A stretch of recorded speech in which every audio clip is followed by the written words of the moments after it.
തിന്മ വെടിഞ്ഞ് നന്മയിൽ കൂടുതൽ കരുതൽ കാണിക്കുവാനുള്ള ആത്മീയ സമയമാണ് നോമ്പുകാലം.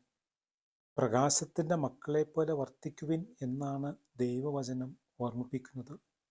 എഫേസ്യോസ് 5:9. പ്രകാശത്തിൻ്റെ മക്കളെപ്പോലെ വർത്തിക്കുവിൻ. പ്രകാശത്തിൻ്റെ ഫലം സകല നന്മയിലും നീതിയിലും സത്യത്തിലുമാണ് പ്രത്യക്ഷപ്പെടുന്നത്. കർത്താവിനു പ്രസാദകരമായിട്ടുള്ളവ എന്തെന്ന് വിവേചിച്ചറിയുവിൻ. നന്മ, നീതി, സത്യം.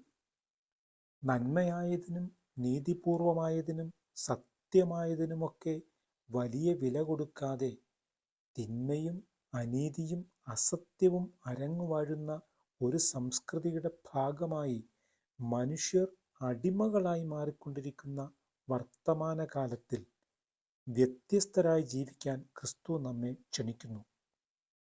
ഉറങ്ങുന്നവനെ ഉണരുക, മരിച്ചവരിൽ നിന്ന് എഴുന്നേൽക്കുക, ക്രിസ്തു നിന്റെ മേൽ പ്രകാശിക്കും.